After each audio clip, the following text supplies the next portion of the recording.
Hello students, आज हम लोग सेल में कल जो टॉपिक पढ़े थे इंट्रोडक्शन ऑफ सेल्स, आज हम लोग उससे थोड़ा सा आगे बढ़ते हैं। ठीक है, कल हमने पढ़ा था कि सेल्स का इंट्रोडक्शन में कि सेल क्या है और कैसे है। ठीक है, इसका सबसे पहले डिस्कवर किसने किया था। ठीक है, तो आज पढ़ते हैं सेल में क्या क्या कंपोनेंट्स हैं, सेल का फॉर्मेशन कैसे हुआ है और ये कितने टाइप का होता है। ठीक है, तो जैसा कि हम सभी जानते हैं कि इस अर्थ पे इतने सारे डिफरेंट टाइप के एनिमल्स हैं, ऑर्गेनिजम्स हैं कि उसका कोई ठिकाना नहीं है। ठीक है, तो इतने सारे डिफरेंट टाइप के सेल्स और ऑर्गेनिजम्स हैं, तो ऑफ कोर्स नॉट इतने अलग अलग शेप साइज स्ट्रक्चर के जितने भी ऑर्गेनिजम्स दिखाई देते हैं, कहीं ना कहीं ये सेल्स की वजह से ही different type of and structure के हैं। तो बेसिकली सेलुलर स्ट्रक्चर के बेसिस पे सेल्स को दो पार्ट में डिवाइड किया गया। सबसे पहला जो इसका पार्ट हुआ उसको क्या कहा गया, यूनिसेलुलर ऑर्गेनिजम्स कहा गया। ठीक है, दैट मीन्स ऐसे ऑर्गेनिज्म जिनमें क्या था, बस एक सिंगल सेल था, उनको क्या कहा गया, यूनिसेलुलर ऑर्गेनिज्म कहा गया। ठीक है, जैसे कि amoeba, chlamydomonas, paramecium and bacteria.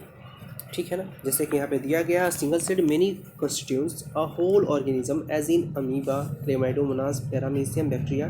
These are called as unicellular organisms. That means यहाँ पे सिंपल वे में लिखा गया है कि एक सिंगल सेल जो क्या करता है, पूरे के पूरे लाइफ स्पान को परफॉर्म करता है, उसी सेल को क्या बोला गया, यूनिसेलुलर ऑर्गेनिज्म कहा गया। ठीक है, इसका एग्जाम्पल यहाँ पे दिया गया अमीबा, क्लेमाइडोमोनास, पैरामीशियम, बैक्टीरिया। ठीक है ना, बट कुछ ऐसे भी ऑर्गेनिज्म हैं जिनका बॉडी का स्ट्रक्चर, शेप, साइज क्या था, बिल्कुल डिफरेंट था, तो इस दूसरे टाइप वाले सेल्स को मल्टी सेलुलर कहा गया। ठीक है ना, दैट मीन्स ऐसे ऑर्गेनिजम्स जिनमें क्या था, नंबर ऑफ सेल्स क्या थे, एक से ज़्यादा थे। ठीक है, उनको क्या कहा गया, मल्टी सेलुलर ऑर्गेनिज्म कहा गया।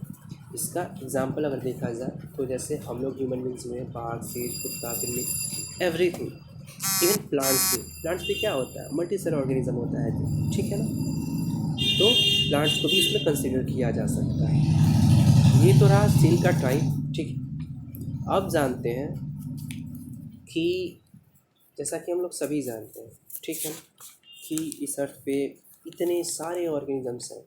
ठीक है ना, तो बेसिकली ऑर्गेनिजम्स को भी दो पार्ट में डिवाइड किया है, पहला प्लांट्स और दूसरा एनिमल्स। ठीक है ना,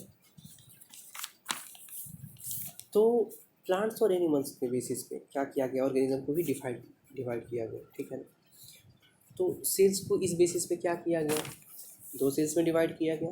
पहला ऐसे सेल्स जो प्लांट में पाए जाते हैं उनको प्लांट सेल कहा गया, और दूसरे ऐसे सेल्स जो किस में पाए जाते हैं, एनिमल्स में पाए जाते हैं, उनको एनिमल सेल कहा गया। ठीक है ना, तो चलिए आगे बढ़ते हैं, सेल के बारे में थोड़ा सा उसके फीचर्स के बारे में देखते हैं। ठीक है ना, तो यहाँ पे जैसा कि लिखा हुआ है, the further in almost every cell is same. ठीक है ना, कहने का मतलब है जितने भी सेल्स होते हैं, ऑलमोस्ट सभी सेल्स के फीचर्स तकरीबन सेम होते हैं, क्योंकि सारा का सारा सेल्स जितने भी तरह के टाइप के होते हैं सेल, हर सेल का तीन पार्ट होता है। सबसे पहला उसका एक्सटर्नल पार्ट जिसको प्लाज्मा मेम्ब्रेन बोला गया, दूसरा जो मिडिल का पार्ट होता है उसको साइटोप्लाज्म बोला जाता है, और तीसरा जो उसका सबसे सेंटर होता है उसको न्यूक्लियस बोला जाता है। तो दैट मीन्स जितने भी सेल्स होते हैं उन सभी को तीन पार्ट में डिवाइड करके हम लोग स्टडी करते हैं। ठीक है ना, सबसे पहला जो उसका एक्सटर्नल पार्ट होता है उसको प्लाज्मा मेम्ब्रेन बोला गया, जो बीच का पार्ट है उसको न्यूक्लियस बोला गया, जो बीच का पार्ट है। ठीक है ना, जो बीच का नहीं, जो सबसे सेंटर में होता है उसको न्यूक्लियस बोला गया, और न्यूक्लियस और प्लाज्मा मेम्ब्रेन के बीच का जो पार्ट होता है उसको साइटोप्लाज्म बोला गया। ठीक है ना, चलिए तो आज प्लाज्मा मेम्ब्रेन के बारे में सबसे पहले पढ़ लेते हैं थोड़ा सा। प्लाज्मा मेम्ब्रेन क्या होता है, जैसा कि यहाँ पे लिखा हुआ है, it is the outermost covering layer of the cell. सही मायने में प्लाज्मा मेम्ब्रेन कुछ और नहीं होता है, ये किसी भी सेल का सबसे आउटर मोस्ट लेयर होता है। ठीक है ना, और ये इसका फंक्शन देखिए क्या क्या होता है। ठीक है ना, it is called a selectively permeable membrane because it prevents movement of सब मटेरियल्स। ठीक है ना, सबसे पहला इसका फंक्शन होता है इस प्लाज्मा मेम्ब्रेन का, वो ये कि ये क्या करता है, सेलेक्टिव परमिएबल होता है। दैट मीन्स ये सिर्फ और सिर्फ कुछ खास चीज़ों को, कुछ सेलेक्टेड मटेरियल्स को ही सेल के अंदर आने देता है। जैसे सेल्स में जब भी, जैसे ठीक है ना, वाटर मॉलिक्यूल्स हो गया, न्यूट्रिएंट्स हो गया जैसे कार्बोहाइड्रेट, प्रोटीन, फैट मॉलिक्यूल्स, ठीक है ना, विटामिन वगैरह वगैरह, ठीक है ना। तो प्लाज्मा मेम्ब्रेन जो होता है ये सिर्फ उन्हीं खास सेलेक्टिव मटेरियल्स को क्या करता है, अपने सेल के अंदर आने देता है, इसलिए इसको सेलेक्टिव परमिएबल मेम्ब्रेन के नाम से भी जाना जाता है, ठीक है ना। तो इसको प्लाज्मा मेम्ब्रेन या फिर सेलेक्टिव परमिएबल मेम्ब्रेन भी कहा जा सकता है, ठीक। अब ये जितने भी मटेरियल्स होते हैं, ठीक है ना, जिस प्रोसेस के ज़रिए सेल के बाहर से सेल के इनर पोर्शंस में क्या करते हैं, आते हैं, उस प्रोसेस को डिफ्यूज़न या फिर ऑस्मोसिस कहा जाता है, ठीक है ना। क्या कहा जाता है, डिफ्यूज़न या फिर ऑस्मोसिस। शायद आप लोगों के लिए ये वर्ड नया होगा, तो इसके बारे में हम आपको फिर से डिफाइन कर देते हैं कि डिफ्यूज़न क्या होता है, ठीक है ना। Diffusion it is a process, ठीक है ना, in which movement of substance from high concentration to low concentration. Diffusion क्या होता है कि एक ऐसा प्रोसेस होता है जिसके तहत, ठीक है ना, जो भी मैटर्स होते हैं, जो भी सबस्टेंस होता है, उनका मूवमेंट होता है कहाँ से कहाँ जी, तो हायर से लोअर की ओर, ठीक है ना।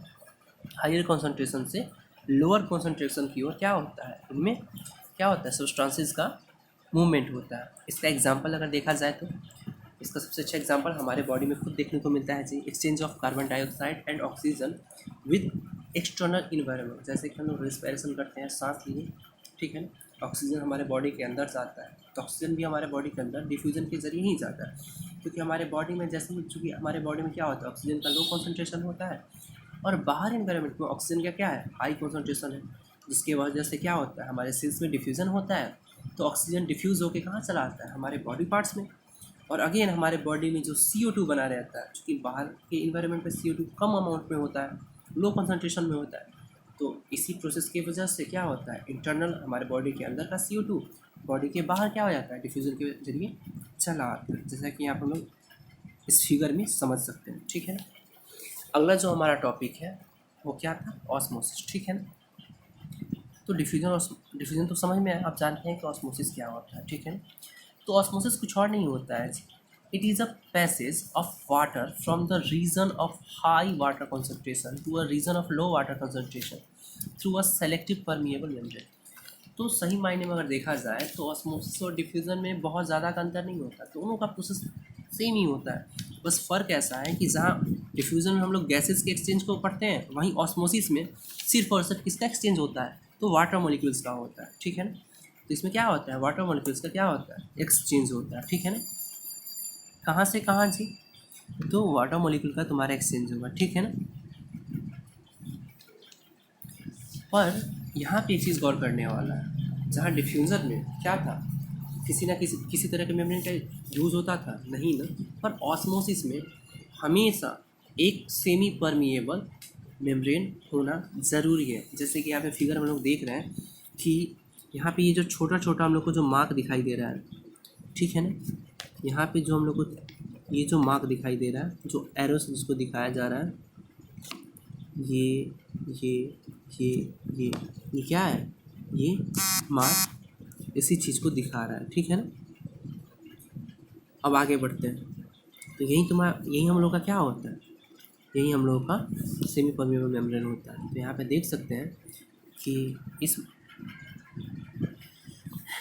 ठीक है ना, यहाँ पे देखो एक सेमी परमिएबल मेम्ब्रेन के जरिए वाटर को दो अलग अलग कॉन्सेंट्रेशन में डिवाइड कर दिया गया। पहला हाई वाटर, ठीक है ना, पहले वाले को यहाँ पे एक चीज़ देख सकते हैं इस फिगर में, जो ग्रीन सर्कल डार्क सर्कल दिखाई दे रहा है वो तुम्हारा सॉलिड पार्टिकल है, और जो ये वाइट डार्क सर्कल दिखाई दे रहा है उसको वाटर मॉलिक्यूल बोला गया। तो गौर कर सकते हैं, पहले वाले पार्ट में देखते हैं तो यहाँ पे वाटर का कंसंट्रेशन क्या है, बहुत ही हाई है, ठीक है ना। बट दूसरे वाले स्टेप में देखा जाता है तो इसमें वाटर का कंसंट्रेशन बहुत लो है।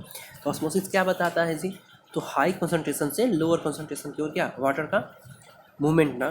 तो यहाँ पे जो हाई कंसंट्रेशन वाला वाटर मॉलिक्यूल्स है, यहाँ से क्या हो जाएगा, ये लोअर की ओर क्या होने लगेगा, मूवमेंट करने लगेगा। और एक टाइम ऐसा आएगा और ये मूवमेंट तब तक होता रहेगा जब तक कि दोनों तरफ का मेम्ब्रेन के दोनों ही तरफ का कंसंट्रेशन क्या हो जाए, इक्वल ना हो जाए, ठीक है ना।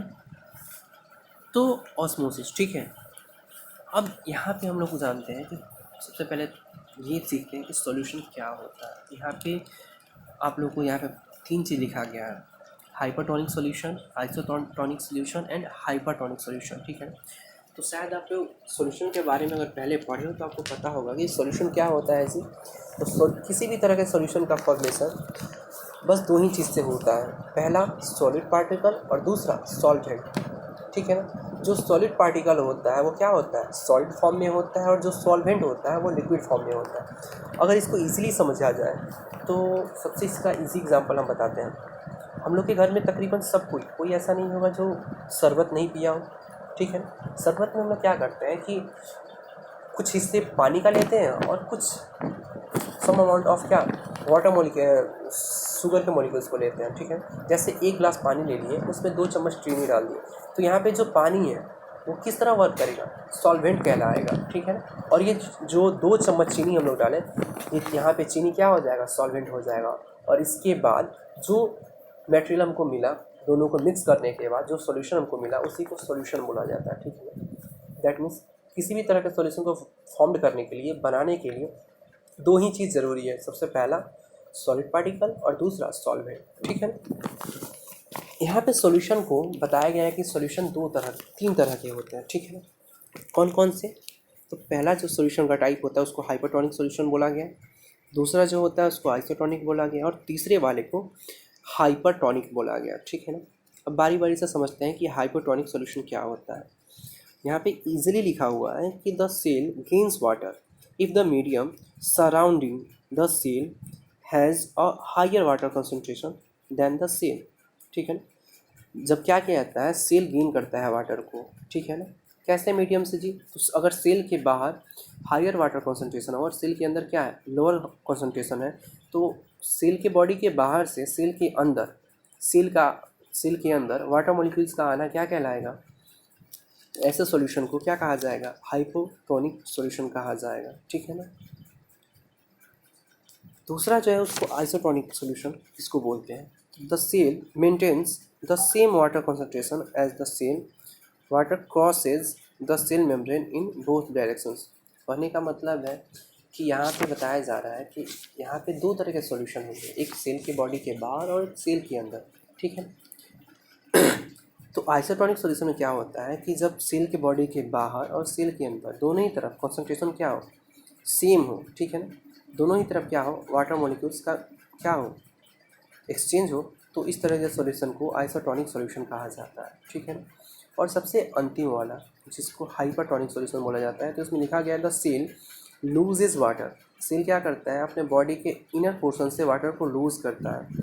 किस सिचुएशन में, तो जब बाहर के मीडियम में कंसंट्रेशन क्या होगा वाटर का, बहुत ही लो होगा, ठीक है ना। तो इस तरह के सॉल्यूशन को क्या कहा गया, हाइपरटोनिक सॉल्यूशन कहा गया, ठीक है ना।